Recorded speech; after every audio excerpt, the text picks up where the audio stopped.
Hello बच्चों। तो देखो मैं आ चुका हूँ फिर से तुम्हारे लिए क्लास 6 का एक्सरसाइज 5.4 का। तो देखो पहला सवाल में क्या करा है, एक चतुर्भुज बनाइए और भुजा कोण एवं शीर्षों का नाम बताइए। ठीक है, तो एक चतुर्भुज बनाना है इसमें। ठीक है, चतुर्भुज हमने चित्र बना लिए हैं। ठीक है, तो इसमें कोण यानी भुजा कोण एवं शीर्ष बताना है। ठीक है, तो कितनी भुजा है, कितनी कोण है, कितनी शीर्ष है। तो चलो हम सॉल्व करते हैं। तो देखो चलो हम इसको सॉल्व कैसे करते हैं। तो देखो इसमें भुजा किसको बोलते हैं। तो देखो भुजा कितना है, ये लकीर जो खींचा गया यहां से यहां तक जो खींचा गया भुजा, ये तो ये भुजा हुआ। इस तरह का डंडा लेख कितने खींचे गए, दो, इधर से एक, तीन और एक, चार। कितना खींचा गया है, चार। तो चलो सबसे पहले भुजा पूछ रहा था, चलो हम लिख देते हैं भुजा क्या क्या है मेरा। तो भुजा मेरा क्या क्या है, तो ए बी क्या है, ए बी भुजा है।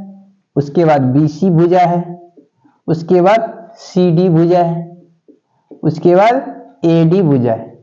ठीक है, तो चलो हमने चारों भुजा लिख चुके हैं। ठीक है, अब क्या कर रहा है, कौन कौन किसको लिखना है, यानी कौन लिखना है। तो कौन लिख देते हैं, हमारा कौन क्या क्या है। ठीक है, तो कौन देखो लिखते हैं, हमारा कौन क्या है, ए बी सी डी।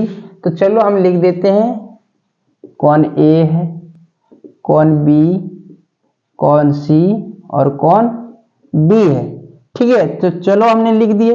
अब देखो अब पूछा जा रहा है शीर्ष। अब देखना है शीर्ष क्या है मेरा। तो शीर्ष लिखते हैं, तो देखो शीर्ष क्या है, शीर्ष जो कोण होते हैं ना, तो कोण के बाहर वाले होते हैं शीर्ष। तो कोण के बाहर में क्या है, ए बी सी डी। तो चलो लिखते हैं, हमारा है शीर्ष ए बी सी और डी। तो चलो ये हमारा सवाल सॉल्व हो चुका है, और कुछ नहीं पूछ रहा है इसमें, सिर्फ भुजा कोण एवं शीर्ष का नाम पूछ रहा था। तो चलो हमने इसको सॉल्व कर चुके। ठीक है, तो समझ में आ गया। चलते हैं अगले सवाल पे। अगले सवाल में क्या करा है, दिए गए चतुर्भुज के चित्र में बिंदु एम को चतुर्भुज के बाहरी भाग में, यानी ये चतुर्भुज के बाहरी भाग में दर्शाना है।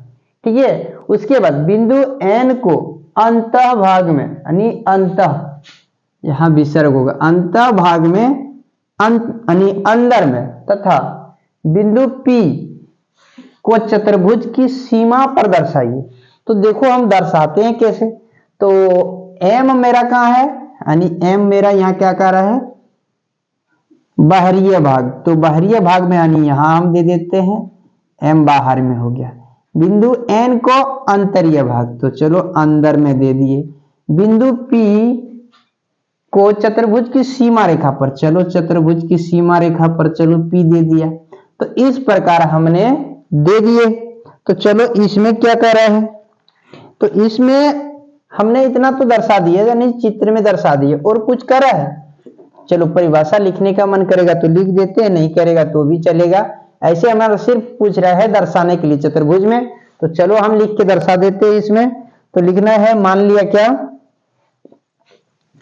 इसको एक यानी सबसे पहले लिखेंगे माना, माना कि ए बी सी डी एक चतुर्भुज है। क्या है, चतुर्भुज है। ठीक है, उसके बाद और क्या लिखेंगे, जैसा कि यहां पर देख रहा है कि ए बी सी डी है, तो एम मेरा कहां रखे गए हैं।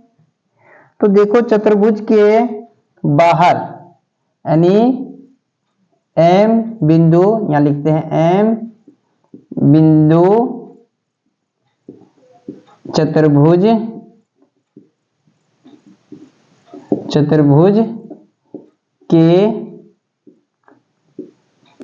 बहिर्भाग में स्थित किए हैं, बाहरी भाग में स्थित किए हैं। ठीक है, उसके बाद बिंदु एन को, बिंदु यानी एन बिंदु को यानी चतुर्भुज भाग यानी चतुर्भुज के अंतः अंतःय भाग में स्थित है। तो इतना चीज लिख दिया। उसके बाद पी बिंदु कहाँ है? पी बिंदु चतुर्भुज के सीमा रेखा पर है। कहां पर है? सीमा पर। चलो, सीमा पर स्थित है। तो चलो, ये सवाल हमारा पूरा का पूरा सॉल्व हो चुका है। ठीक है, तो इसमें और कुछ नहीं था, बस इतना ही था। तो वीडियो अच्छा लगे तो लाइक करना। ठीक है, और कुछ नहीं है इसमें बिल्कुल। तो चलते मिलेंगे नेक्स्ट वीडियो में। Thank you.